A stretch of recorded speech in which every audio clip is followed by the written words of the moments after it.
Good afternoon, 5B. Hope you're well. I'm going to carry on reading chapter 24 of The Other Side of Truth.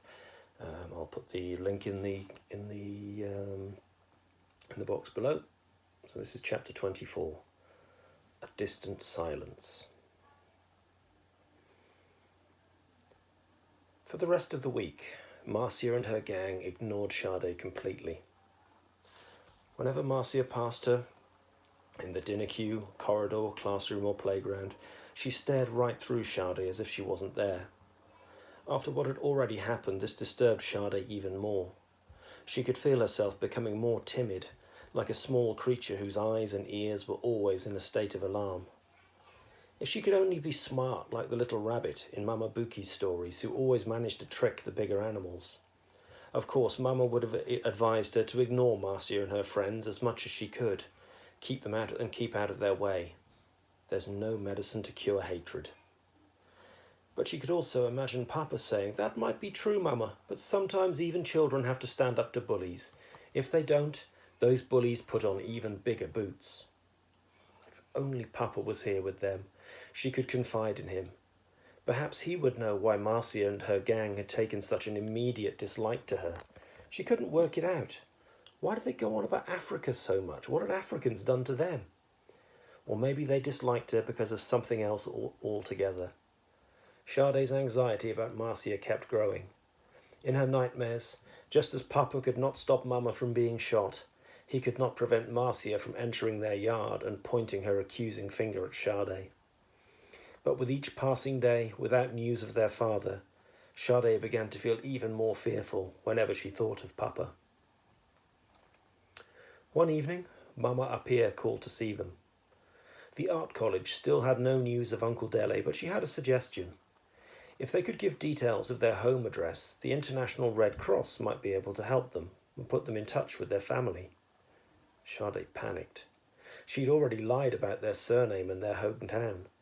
So far, Mama Appiah and Mr. Nathan only knew there had been some trouble with the government.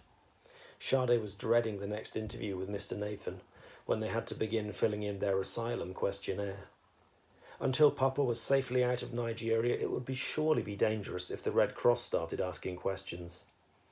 In the meantime, what could she say?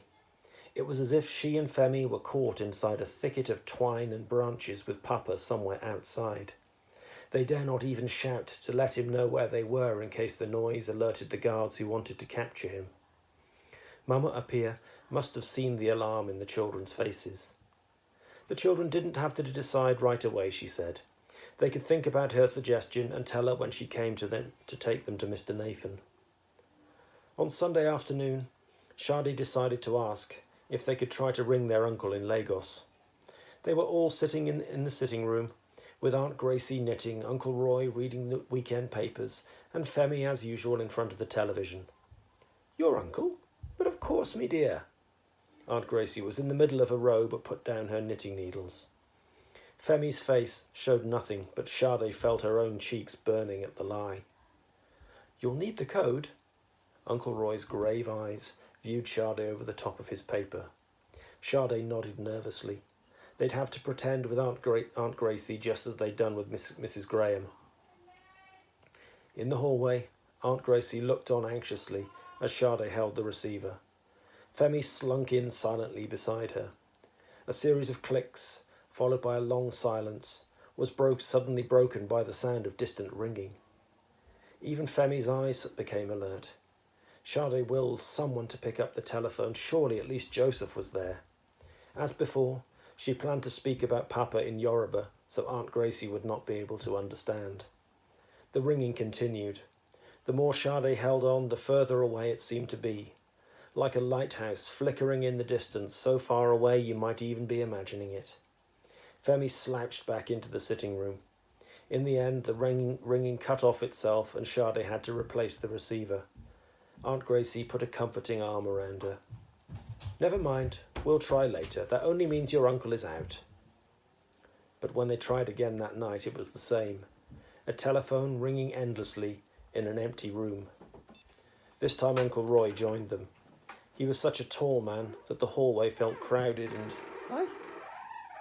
How you doing?" I'm okay. All right. Do you want to come and say hello? Hello. This is Eleanor. I think you met Eleanor before. How you doing, sweetie? Can I just finish reading this chapter to my class? Okay.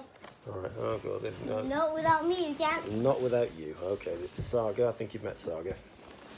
All right. Where are we? Sade felt doubly nervous. What kind of work does your uncle do? He's a lawyer. Sade saw Femi glance at her strangely. She didn't see why she should make up a lie about Uncle Tunde. Do you know where he works in Lagos? We might try him there, you know. Uncle Tunde had an office, but Sade had no idea where it was. We could try the International Directory Inquiries, suggested Aunt Gracie. If your uncle has his own office, we might find it that way. What do you think? Her voice rose with hope. All right, Auntie, Sade replied uncertainly. He's your daddy's brother, did you say? Shall I ask then for Mr. Adewale? Sade did not contradict Aunt Gracie. When Aunt Gracie asked for his first name, she replied it was Tunde, short for Olatunde. At least that was true. As Sade listened to Aunt Gracie's long conversation with the operator, she felt sick. She was wasting everybody's time. Her lie was like a dirty spoon sinking into honey. When Aunt Gracie finally gave up, Sade hoped her face did not show up her relief. But when Uncle Roy suggested they pass on the information about Uncle Tunde to the International Red Cross, she was trapped all over again. Suddenly she understood Femi's blankness. It was his way of cutting himself off from all the useless thoughts and questions that cluttered her brain. Femi wasn't even trying to make sense of things. Put it down, please. Thank you. But this was too much for her to sort out alone. She had to talk with him, make him talk to her. They were both in the same mess. Even if he had no suggestions, at least he could listen. It wasn't fair for him to blank everything out and leave her to do all the worrying. Good night, me dear. We'll think of something. Don't worry. Aunt Gracie gave Sade a small hug. Thank you, Auntie. Good night. Sade tried to smile. One hand on the banisters, she leaped up 2 stairs at a time. Without knocking on Femi's door, she turned the handle softly and slipped in. Femi was already in bed reading a comic. He scowled at her. Femi, I want to talk with you, she whispered, sitting down at the lower end of his bed. Her brother produced a loud, irritated click. Please, Femi, you're the only one who knows that... But before he'd even finished, she felt a kick under the quilt. Shut up! I don't want to hear. But... Sade stopped. There was no point going on. Femi's eyes glinted angrily. He detested her, along with everything else. Her lips quivering, Sade fled to her room. Right. Okay, I'll read some more for you tomorrow. Bye.